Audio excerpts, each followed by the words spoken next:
So, I have in my hands the most controversial product Wizards of the Coast released in the whole of 2019. Quite possibly the most controversial product they've ever released. There are many negatives and positives to this product, but I'm just glad it's here. It's taken about 25 days for it to come from point of order to finally ship all the way across the ocean into my lap. And I'm super stoked to open it and see what's inside, so come with me, let's take a look. Here we go. So you can see is the bundle. So we've got 1, 2, 3, 4, 5, 6, 7 boxes. Let's take them all out and see what they are. Okay, so first up we have Seeing Visions. Now this is a set of 4 Seeing Visions, and it's pretty cool. Like, the art on these cards are like nothing we've seen before. Just open it up for you here. You can see the box and the fancy secret layer packaging that it comes in. That I'm just going to destroy. So I open up. There we go. Look at that. Secret Lair drop series. Figure out how this opens. So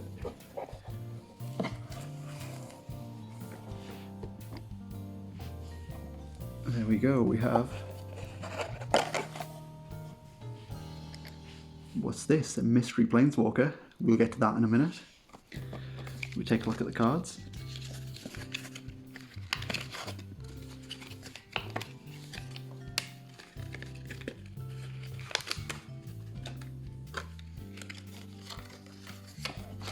Let's see, we have 1, 2, 3, and 4 foil Seeing Visions. Now the art on these are absolutely incredible. Like, this like strange pixel art style. It's absolutely incredible. Should we see who we've got in here?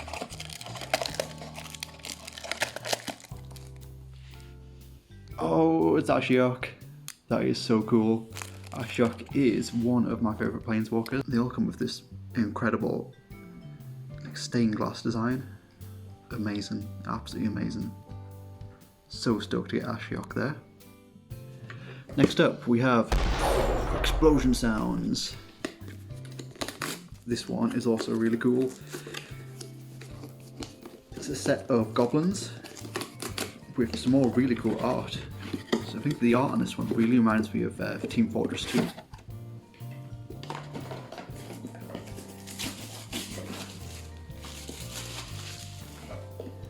Again, let's get this back on the camera there. That incredible Secret Lair drop series box. And there we go. Goblin Bushwhacker up top. And yeah, let's do the exciting bit first. Let's see who is in here.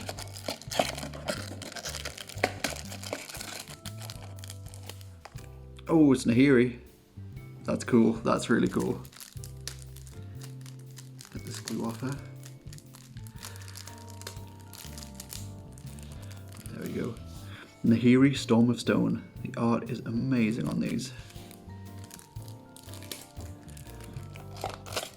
And then we have these really cool Goblin Arenos. We have a Goblin Bushwhacker. We have Goblin Sharpshooter, Goblin King, Goblin Lackey, and Goblin Pile Driver. Yeah, they're super cool. They really remind me of like Team Fortress 2, kind of cool comic book art style.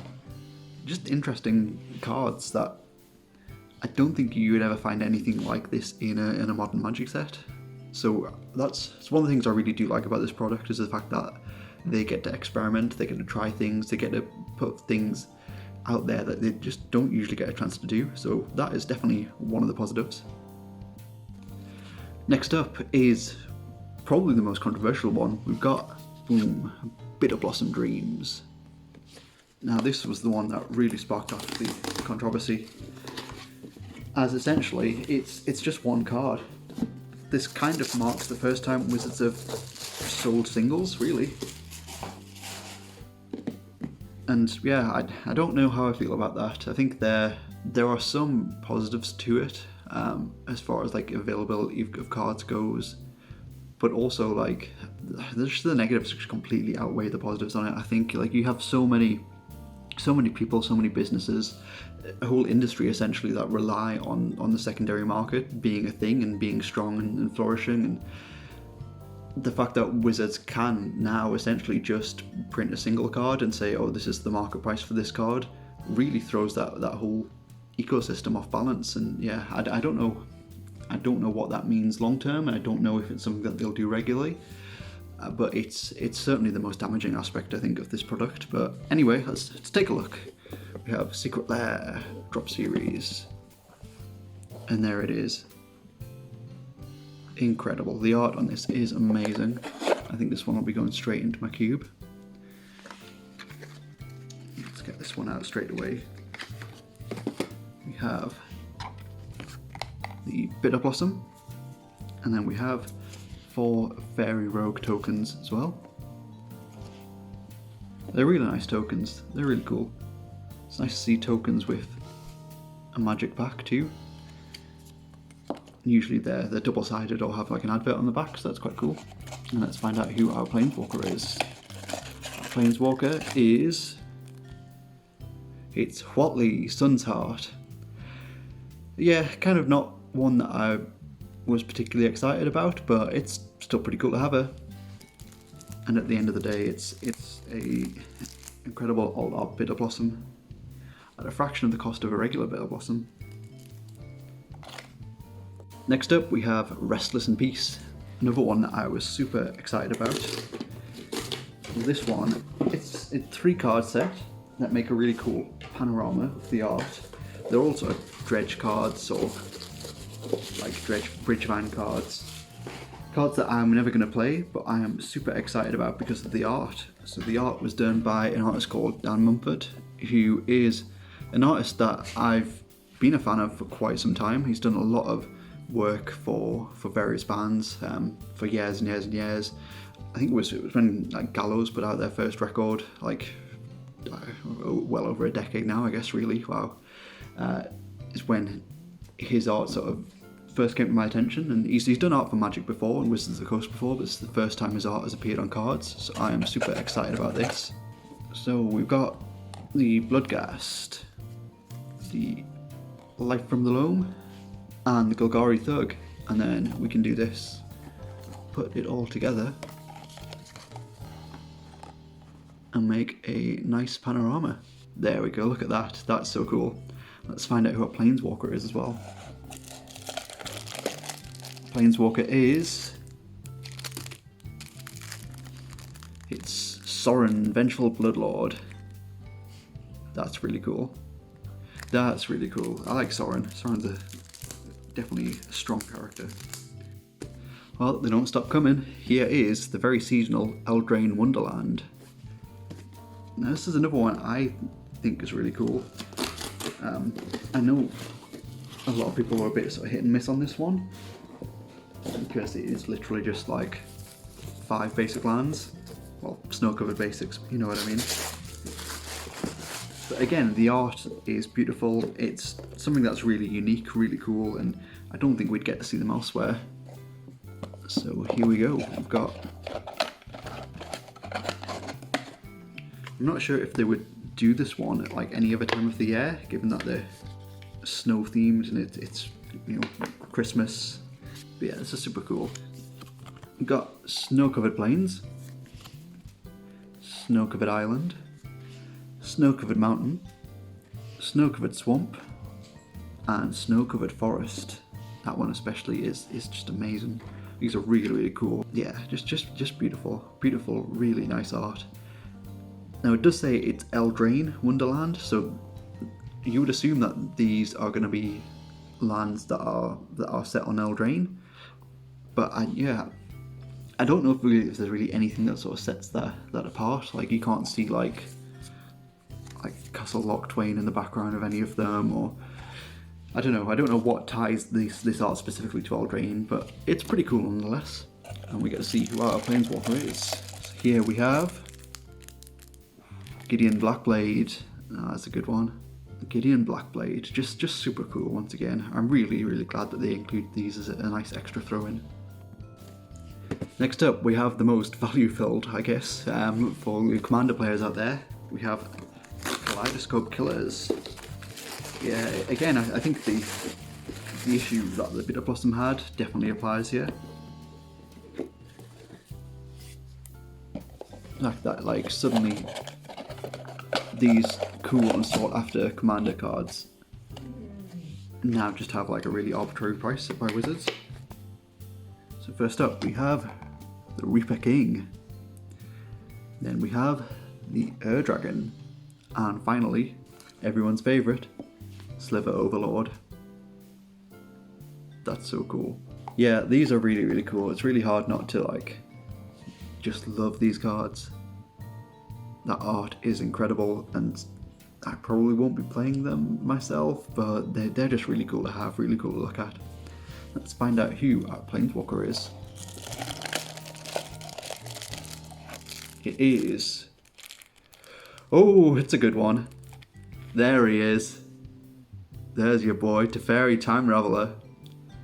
Yeah, I'm super happy with this.